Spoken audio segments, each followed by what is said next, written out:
जनसेवकनी छाप धरावता राज्यसभाના સાંસદ અને મહેસાણાના વતની મયંક નાયકે જન આરોગ્યની ચિંતા કરી છે। સાંસદ મયંક નાયકે જન આરોગ્ય મુદ્દે ચિંતા વ્યક્ત કરી ગુજરાત સહિત દેશભરમાં ખાદ્ય પદાર્થોમાં થતી ભેળસેળનો મુદ્દો રાજ્યસભામાં ઉઠાવ્યો। સાંસદ મયંક નાયકે રાજ્યસભામાં ભેળસેળિયાઓ બેફામ બની રહ્યા છે ત્યારે તેના ઉપર લગામ કસવા માટે કડક કાર્યવાહીની માંગ કરી। રાજ્યસભામાં રજૂઆત કરતા કહ્યું કે ભેળસેળ કરનારા વ્યક્તિ, પેઢીઓ કે કંપનીઓ સામે દાખલારૂપ કાર્યવાહી કરવામાં આવે તો જ ભેળસેળિયાઓ પર લગામ આવશે। એટલું જ નહીં, ખાદ્ય પદાર્થોની નિયમિત ચકાસણી, નિરીક્ષણની કામગીરી અસરકારક બનાવવા પણ માંગ કરી। આ સાથે સરકાર ભેળસેળ પ્રવૃત્તિ સાથે સંકળાયેલા લોકો સામે કડકમાં કડક કાર્યવાહી કરે તેવી પણ માંગ કરવામાં આવી છે।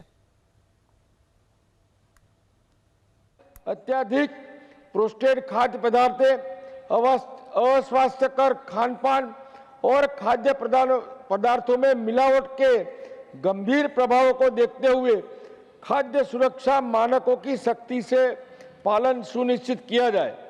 मिलावट करने, प्रतिबंधित एवं हानिकारक रसायनों का उपयोग करने तथा जन स्वास्थ्य से खिलवाड़ करने वाले व्यक्तियों, प्रतिष्ठानों एवं कंपनियों के विरुद्ध कठोर कानूनी कार्यवाही की जाए तथा नियमित सैंपलिंग और निगरानी को प्रभावी बना जाए।